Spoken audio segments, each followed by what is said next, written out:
Bonjour, c'est Benjamin de chez Bram FM. Vous allez entendre la version complète de l'interview de Gaël Aymon, auteur jeunesse présent à la 42e Foire du livre de Brive. Retrouvez les informations relatives à l'auteur dans la description de la vidéo et les autres interviews dans la playlist dédiée. Alors je suis actuellement avec Gaël Aymon, ce n'est pas une obligation, c'est son nom de famille. Il est avec nous, alors tu es auteur de jeunesse, également aussi jeune adulte de ce que j'ai vu. Est-ce que tu peux te présenter rapidement ? Alors, je suis écrivain pour la jeunesse depuis 2010. Écrivain pour la jeunesse, effectivement, ça peut être pour les tout petits comme pour les... En fait, il n'y a pas de limite puisque ce n'est pas interdit aux adultes, la lecture des livres qu'on écrit. Donc en fait, ça veut dire écrire pour tout le monde. Et voilà, qu'est-ce que je peux dire d'autre ? Alors, est-ce que tu es un habitué des foires du livre ? Qu'est-ce que c'est pour toi ? Quelle possibilité ça t'offre de voir tous ces gens ? Alors, la foire, déjà, rien que la foire de Brive, c'est la 4e fois que je viens. Les salons, oui, j'en ai fait, je sais pas, plusieurs centaines. Et qu'est-ce que ça apporte ? Alors déjà, voir les collègues, parce que nous, on n'a pas de collègues de bureau, hein, donc si on n'a pas ces déplacements-là, on ne se voit pas entre nous. Et puis rencontrer des enfants, des ados, des lecteurs, des gens qui ont aimé aussi les années précédentes, qu'on a déjà rencontrés, qui ont aimé le livre et qui reviennent nous parler. Enfin voilà, c'est des choses qui sont... Puis ça nous fait prendre l'air. Hein. Oui, c'est important de sortir un peu. Ouais. Alors pourquoi s'intéresser justement à l'écriture jeunesse et ado ? Ça, j'ai pas vraiment de réponse sur ça. Honnêtement, pour moi, ça se pose pas. J'ai pas envie d'écrire pour les adultes spécifiquement.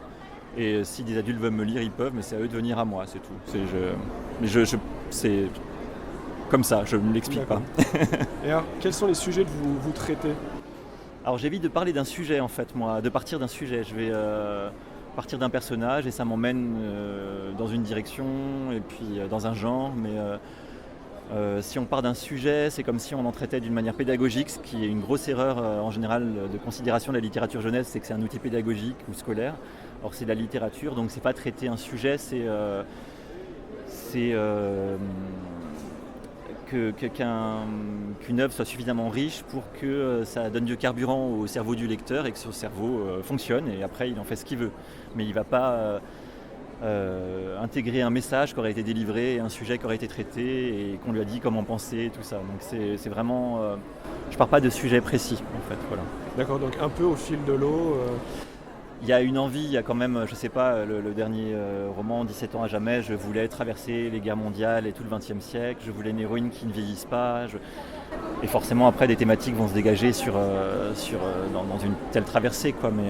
Et puis ça pose la question de la jeunesse éternelle aussi, puisqu'elle ne vieillit pas pendant 100 ans. Enfin, donc il y a des questionnements quand même, mais c'est pas un thème unique à creuser sur tout le roman. Et justement, comment on se met dans la peau d'une jeune fille adolescente quand on n'a pas été une jeune fille adolescente ? Comment on fait ? Alors déjà, effectivement, l'avantage d'un adulte, c'est qu'il a été ado. Donc quand même, ça permet plus d'écrire que pour un ado qui doit imaginer ce que c'est que d'être un adulte.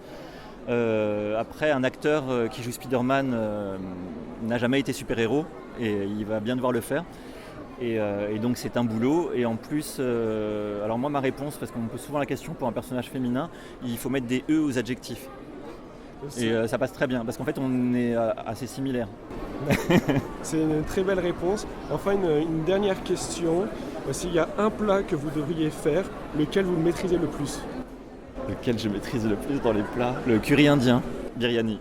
Pourquoi le curry indien ? Parce que c'est celui que je maîtrise le plus. Merci beaucoup, Merci à vous. Comme ça. Bon courage pour la foire du livre. Merci.